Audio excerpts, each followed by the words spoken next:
I've been living in Italy for 20 years and I've never seen it quite like this. I've never seen it so popular and never so expensive. Sure, the pasta's still delicious, the sunset's still dreamy, but if you're planning your first or your next trip to Italy, you might be in for a shock. Because Italy today, well, let's just say it's not what your grandparents remember from their Kon-Tiki tour in 1978. But stick with me because later in this video, I'll show you exactly how to beat the crowds and the cost. Flights may be cheaper, but everything else isn't. Sure, you can probably still nab a flight for say $500 US coming from New York City, landing in Rome or Milan. But once you get there on the ground in Italy, that's where everything else changes. Hotel in a popular city during the summer months, well, get ready to pay. You think June, Florence, oh, and you want AC and a clean shower? Well, pull out your wallet. And those sneaky city taxes, well, they're creeping up everywhere in every little town. What is it? Well, you'll see it appear as a separate line item when you go to check out. And oftentimes they'll make you pay in cash, something like €4 per person per night. And you can't charge it on your credit card? Venice is now implementing a day tripper fee. Yeah, you gotta pay to go see those gondolas and the canals. Rome could be next. Pompeii, well, it's gotten so crowded, they're putting a cap on the number of tourists that can get in to see it in a day. Soon you'll need a permission slip and a second mortgage just to see Trevi Fountain. And I got some concrete examples for you. Well, my sister and her family visited me in Florence in June, and I booked tickets to go up to the top of the Duomo, that beautiful Brunelleschi dome there at the top of the major cathedral in the city center. I booked early at 9 o'clock. I didn't want to subject them to the 8:15 time slot. We get there at 9 a.m. and there are about 40 people lined up. I went up there and I asked, is this the line for the 9 a.m. time slot? She said, yeah. We were all herded in right at 9 o'clock. They scanned our tickets, we win. One big long line herding all the way up the spiral stairs, then around up the inside of the dome, then climbed up through the 2 layers of the dome on the top, everybody trying to stay out of the hot early morning sun over on the shadow side, get their family photos, and then herded down. And that's the 9 a.m. time slot. Then in Rome, my sister and her family booked an 8:30 tour of the Colosseum. Beautiful, you gotta see it once in your life. She had already seen it, but she wanted to take her 2 teenage boys. So she's there with her husband, the 2 boys at 8:30. The tour guide is there, but makes them wait. My sister said he'd pulled some double booking scheme, figuring one of the groups would cancel, but both groups show up and the other one's taking their time, and they didn't enter the famous site until 10:30. It's ridiculous. And recently I heard from a friend who went to go see the Vatican. They were going in there shoulder to shoulder, everybody moving to see everything there is to see in the Pope's palace. Sure, you still see the Sistine Chapel, but the charm is lost. Now, food is still great, but not always cheap. Sure, you can get a great meal in places, those cities that are off the tourist beaten track, like Lecce or say Perugia. For $12, €12, you can eat like a king. But try doing that in places like the Amalfi Coast, Positano, Firenze, in the city center.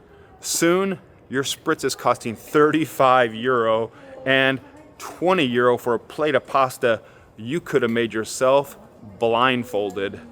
So, tourist pricing is real and subtle. €4 for that basket of bread, €3 for a glass of water, and there's that coperto cover charge every time. You know, it's not la dolce vita when your lunch bill gives you indigestion. Renting a car? Well, get ready to cry at the pump.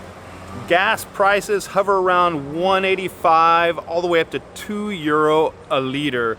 What is that in dollars per gallon? Well, beep, beep, beep, beep, beep, beep, beep, beep, beep, beep, beep, beep, beep, beep. That's around $7 to $8 per gallon.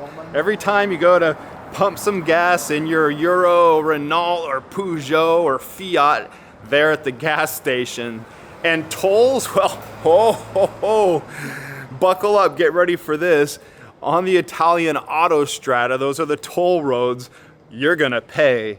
They're great, fast roads, and they have those beautiful auto grills where you can stop for some of the best coffee, better than any coffee you're gonna get in the United States. But you pay on those toll roads something like, say, €60 if you're traveling from Florence down to Rome. I recently paid that. And those fines you're gonna pay for entering into a ZTL in the historic city centers, if you blink wrong, you're gonna get a surprise ticket in the mail several months after your vacation. Not quite the postcard you wanna get in the mail months later. So good luck finding a parking space next to your Airbnb in Amalfi. Trains are still the hero, kind of. A fast train, the Frecciarossa or the Trenitalia Frecciarossa or Italo, say from Florence to Rome, well, that'll cost you 30 to 70 euro. But book late, be prepared to pay more. So make sure you book a few weeks in advance, say 1 month in advance to get the best savings. Or go on those nice regional trains. You don't have to always take the fast train. Those regional trains, instead of one stop or no stop between Florence and Rome, maybe they're gonna stop 3 or 4 times, but you're gonna save a lot of money doing so, and you'll have more time looking out the windows, sipping wine, updating your Instagram with the beautiful photos you got there in Rome or Verona, and just having a good time chatting with your family.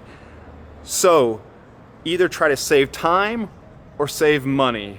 Pick one. Everything now needs a reservation. Now the good thing in Italy is that there is plenty to do and see for free. You can, big Harley Davidson, even here in Europe, you can stroll through the many parks and chill out, have a little picnic, do the passeggiata at night with your hands tucked behind your back, walking along, digesting that dinner. Maybe grab a takeout pizza and a cold can of beer and enjoy it in a piazza and watch the world go by. But want to climb up to the top of the Duomo in Florence or in Milan? Want to go into the museums and see the Last Supper in Milan, the Venus painting in Florence, or the Sistine Chapel there at the Vatican, or any of the famous churches? Plan ahead. So be prepared to book weeks in advance to make sure you're in on the day and time you want to go. Or plan on standing outside and enjoying everything with 5,000 of your new best friends while you're waiting in one long line. Now I want to tell you a story recently because I had to book us tickets to get to the top of the Duomo in Florence, and yeah, I booked them 2 months out to get that 9 a.m. time slot just to make sure, because I know otherwise if you leave it to 1 week out, you ain't gonna find tickets.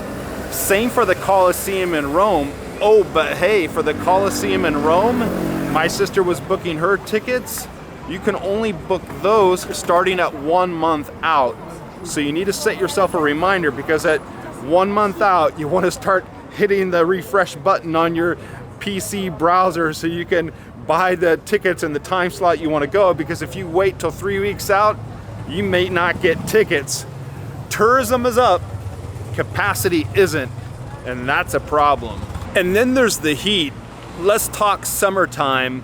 It's a beautiful time.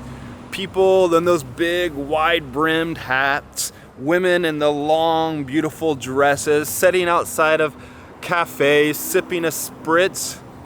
But Venice in July feels like a hot yoga class in a seafood market. Tourists melting into the cobblestone streets, no shade, museums packed, AC unit barely humming. Florence is like a sauna with the gelato.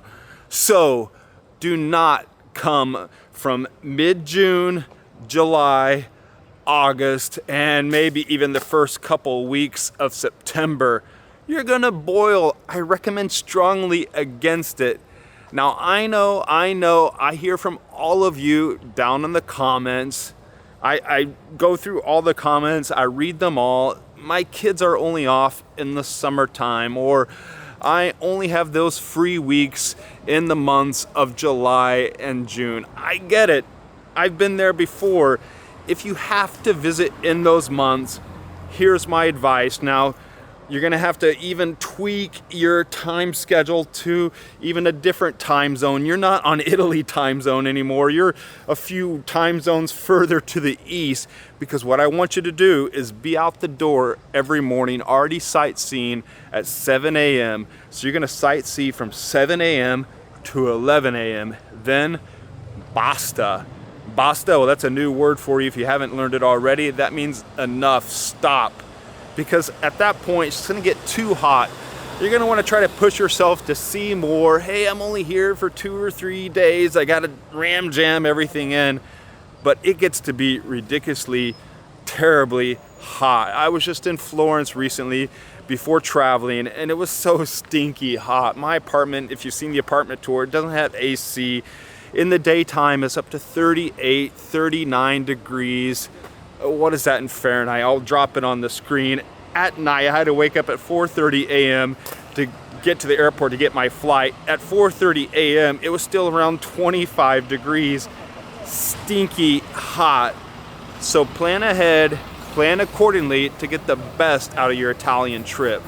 So how do you see it all and still enjoy it? Well, first, I want to let you know that I put out an e-guide, the Italy Insider e-guide. You can download it, have it on your phone for when you're planning your trip to Italy, or for when you're on the ground in Italy. It has things in there, how to get to and from Italy, how to get around Italy, what to see and do, also, of course, what to eat. Italy Insider, you can download it in the link in the description. So how do you beat all the crowds? How do you get ahead of it all and still have a good time? Because you see on social media and you heard from your friends, people are still having a good time. I'm still enjoying Italy. So what's the trick? So I put together a list of different things you can do, because do you remember at the beginning of the video I said I would have some tips on how you can beat the crowds and the cost? Well, book outside of those hot months. Go in the shoulder months. We're talking April, May, late September, October. Book early. Yeah, I know, be flexible, but also book early, so don't lock yourself too much in. But that doesn't mean you can already try to find those hotels in those tourist cities, those cities in high demand, and book those well in advance. As I mentioned, you want to book your museum tickets and those sites in advance to make sure you can get in on those time slots you need. Book outside of the city centers. Yes, I know, I've read in the comments and I agree, you pay more if you stay in the city center, but if you stay outside the city center, you're gonna pay more in the transportation cost and time to get to and from the city center. So it's the cost, and you can look at those options.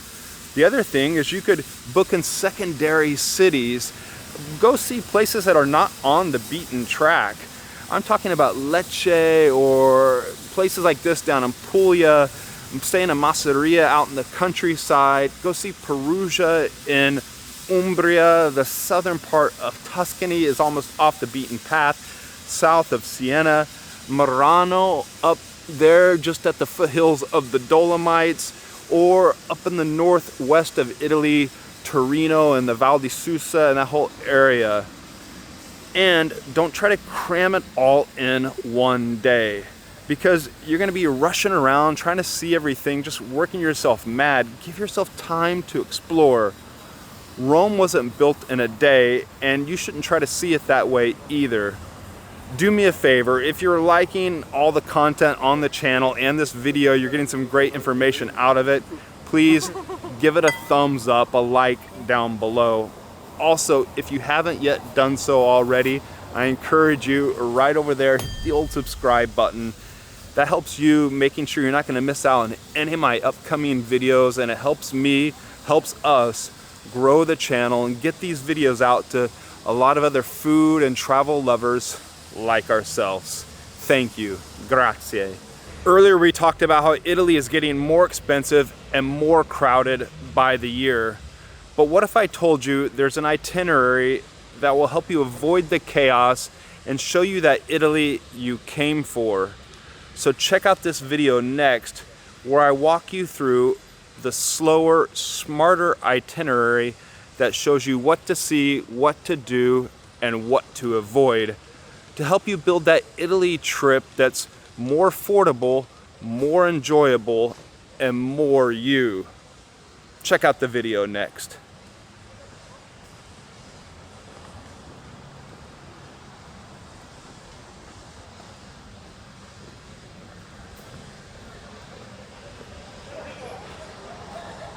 Have you clicked on it yet?